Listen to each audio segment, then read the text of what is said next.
ചാലിയാർ പുഴയിലെ ഇന്നത്തെ തിരച്ചിലിന് SDPI മത്സ്യത്തൊഴിലാളികളും പങ്കാളികളാണ്. പൊന്നാനി, താനൂർ, വള്ളിക്കുന്ന് മേഖലയിലെ 500ഓളം മത്സ്യത്തൊഴിലാളികളാണ് വിവിധ സ്ഥലങ്ങളിൽ തിരച്ചിലിനായി എത്തിയത്. പ്രശാന്ത് നിലമ്പൂർ തയ്യാറാക്കിയ റിപ്പോർട്ടിലേക്ക്. പോത്തുകല്ലിലെ രക്ഷാപ്രവർത്തനത്തിലും മൃതദേഹം ശരീരഭാഗങ്ങളൊക്കെ കണ്ടെടുക്കുന്നതിലും സഹായവുമായി നിരവധി രാഷ്ട്രീയ പാർട്ടി പ്രവർത്തകരുണ്ട്, സാമൂഹ്യ സന്നദ്ധ സംഘടനക്കാരുണ്ട്, രാഷ്ട്രീയ പാർട്ടികളുടെ യുവജന സംഘടനകളൊക്കെ ഉണ്ട്. അവർക്കിടയിൽ SDPIയും വളരെ സജീവമാണ്.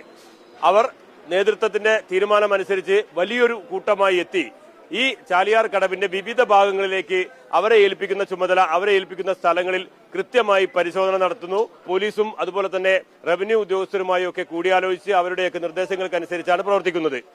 ഇന്ന് 500ഓളം പ്രവർത്തകർ ഇന്ന് പോത്തുകല്ല് പ്രദേശത്തേക്ക് എത്തിയിട്ടുണ്ട്. അവർ ഇവിടെ നിന്ന് അവരുടെ ടീമിന്റെ ക്യാപ്റ്റൻ എന്ന് പറയുന്നത് ഹമീദ് എന്ന് പറയുന്ന ആളാണ്. അദ്ദേഹം കൊടുക്കുന്ന നിർദ്ദേശം അനുസരിച്ച് മത്സ്യത്തൊഴിലാളികൾ ഉൾപ്പെടെ, നമുക്കറിയാം കഴിഞ്ഞ പ്രളയത്തിലൊക്കെ മത്സ്യത്തൊഴിലാളികളുടെ ഒരു പങ്ക്, അവർക്ക് രക്ഷാപ്രവർത്തനത്തിലൊക്കെ അവർ വഹിച്ച വലിയ പങ്ക് വഹിച്ചിട്ടുണ്ട്. അതുകൊണ്ട് തന്നെ മത്സ്യത്തൊഴിലാളികൾ അവരുടെ തോണിയും ഒക്കെ ആയിട്ടാണ് SDPI ഇന്ന് എത്തിയിട്ടുള്ളത്. അവരുടെ മറ്റ് കയർ ഉൾപ്പെടെയുള്ള ഈ രക്ഷാപ്രവർത്തനത്തിനൊക്കെ ആവശ്യമായ എല്ലാ സംവിധാനങ്ങളും ഒരുക്കിക്കൊണ്ട് സർക്കാരിന്റെ സംവിധാനവുമായി യോജിച്ചാണ് അവരൊക്കെ രക്ഷാപ്രവർത്തനം നടത്തുന്നത്. SDPIയുടെ ഇത്തരം കാര്യങ്ങൾ കൈകാര്യം ചെയ്യുന്ന ജില്ലയിലെ ചെയർമാനായ കൺവീനറായ ഹമീദ് ഇപ്പോൾ നമ്മളോടൊപ്പമുണ്ട്.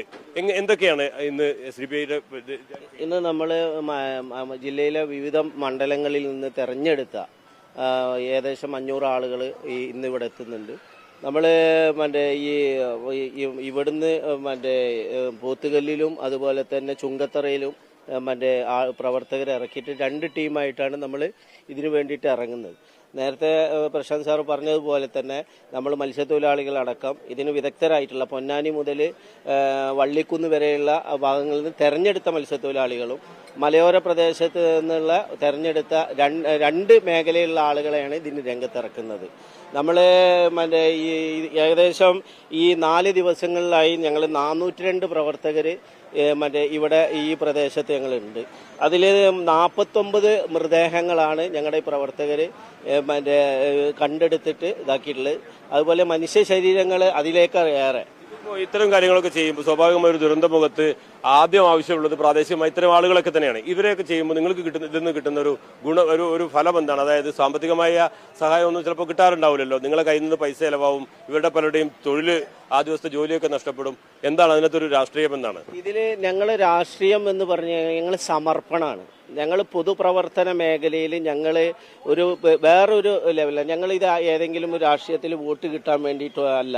ഞങ്ങളുടെ ഒരു ഉത്തരവാദിത്തമാണ്. അതായത് ഞങ്ങളുടെ സഹജീവികൾ, അതിൽ ഞങ്ങൾക്ക് മതമില്ല, രാഷ്ട്രീയമില്ല. ഞങ്ങളുടെ സഹജീവികൾ എങ്ങനെയാണോ ദുരിതം അനുഭവിക്കുന്നത് അവരോടൊപ്പം ചേർന്നുകൊണ്ട് തന്നെ ഞങ്ങൾ ഈ രംഗത്തിറങ്ങുക എന്നുള്ള ഞങ്ങളുടെ ഒരു സമർപ്പണത്തിന്റെ ഭാഗമായിട്ടാണ്. ഇവരുടെ രാഷ്ട്രീയത്തോട് വിയോജിപ്പുള്ളവരും അനുകൂലിക്കുന്നവരും ഒക്കെ ഉണ്ടാവും. പക്ഷേ ഇവർ ഈ ദുരന്ത മുഖത്ത് ചെയ്യുന്ന, ഈ ദുരന്ത സ്ഥലത്ത് ഓടിയെത്തി ചെയ്യുന്ന അവരുടെ സേവനങ്ങളെ, അവരുടെ ഉത്തരവാദിത്തത്തെ അത് ഭംഗിയായി അവർ ചെയ്യുന്നു എന്നുള്ളത് നമുക്ക് കാണാതിരിക്കാനാവില്ല.